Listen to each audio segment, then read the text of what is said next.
Assalamualaikum warahmatullahi wabarakatuh. Bismillahirrahmanirrahim. Al-Hikam bab 18. Penjelasan tentang tarikan nafas, hati yang kosong, jiwa yang keruh. Setiap tarikan nafas yang dihembuskan, di dalamnya ada ketentuan Allah.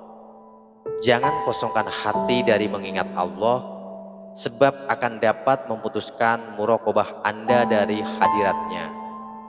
Janganlah keheranan karena terjadinya hal-hal yang mengeruhkan jiwa, karena itu sudah menjadi sifat dunia selama Anda berada di dalamnya. Di dalam perjalanan hidup anak Adam di permukaan bumi ini, tidaklah seorang hamba terlepas dari problema yang berlaku pula bagi manusia lainnya. Setiap tarikan nafas anak Adam menjadi pertanda bahwasanya persoalan-persoalan yang sama selalu berulang. Karena segala yang belum terjadi, sudah terjadi dan akan terjadi berjalan di atas rencana Allah jua.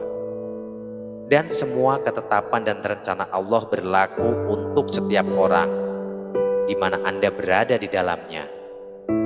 Tugas hamba Allah dalam mengikuti rencananya, tidak lain mentaati hukumnya, mengikuti takdirnya dengan hati ridho dan sabar.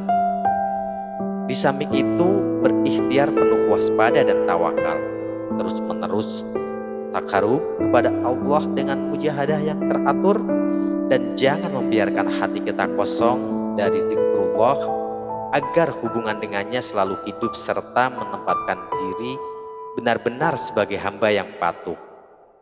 Membiarkan hati kosong dari Allah akan memudahkan setan mendapat peluang menggerogoti keyakinan iman yang sedang tumbuh merekah. Lakukan ibadah sholat dengan penuh kesadaran dalam muraqabah, karena itulah jalan menguatkan iman dan mengisi sepenuhnya hati kita. Jangan sampai seorang hamba terpengaruh oleh keajaiban dunia yang hiruk pikuk sehingga jiwa kita tergoda dan keruh. Karena memang demikian irama hidup dan ragam dunia. Sudah dimaklumi bahwasanya hidup di dunia ini ibarat panggung sandiwara. Apabila seorang hamba memikirkan hidup dunia semata-mata dalam rangka hidup saja, tentu ia akan berkeluh kesah. Jiwanya akan terganggu dan hatinya menjadi keruh. Hamba yang menjadikan hidup dunia ini semata-mata hanya salah satu dari bagian perjalanan yang masih jauh ditempuh, pasti ia tidak akan meratapi hidup ini dengan penuh keluhan tanpa ujung. Si hamba akan mengembalikan melalui ikhtiar-ikhtiarnya segala sesuatu kepadanya. Tidak perlu keluh kesah, tidak perlu hati menjadi keruh, karena segala sesuatu telah diatur oleh Allah Subhanahu wa Ta'ala sendiri, serta menempatkan setiap orang pada bagian dan proporsinya masing-masing.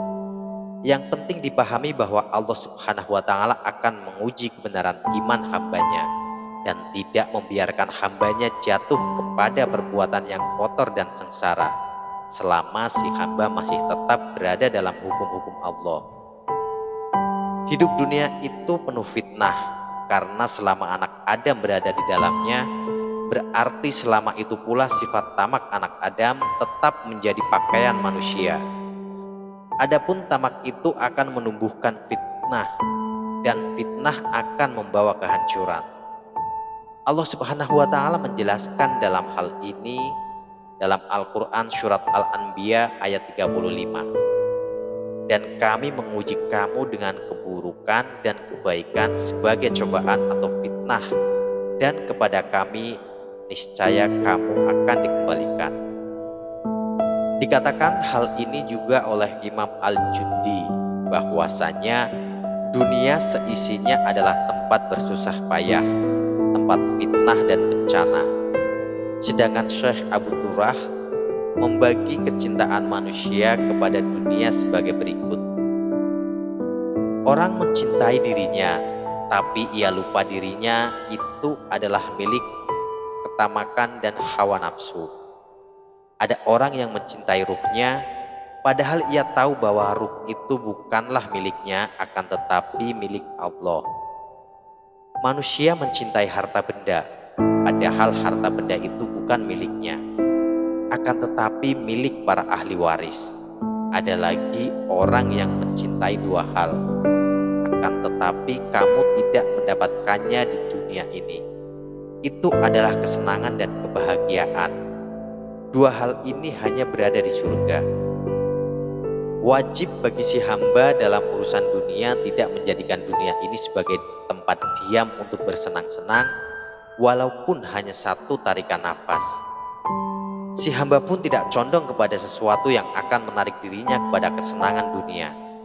Sebaliknya, ia merenungkan ungkapan yang mengatakan dunia itu penjara bagi orang beriman, sebagai ibarat keadaan dunia yang penuh tipu daya yang merusak iman orang beriman. Menghadapi itu diperlukan kemampuan untuk menangkal, yaitu ketabahan yang luar biasa. Itulah sabar sebagai jembatan yang ampuh. Hanya yang memiliki penangkal sabar inilah yang akan menang. Sabar dalam pengertian lahir dan batin, yaitu ketabahan menghindari dan menolak semua godaan dan cobaan. Allah Subhanahu wa Ta'ala berfirman, "Kami jadikan di antaramu pemimpin yang mengikuti petunjuk Allah dalam hal kesabaran." Quran Surat As-Sajdah ayat 24. Karena hanya kepada orang-orang sabar saja dianugerahkan pahala tanpa hitungan. Quran Surat Az-Zumar ayat 10.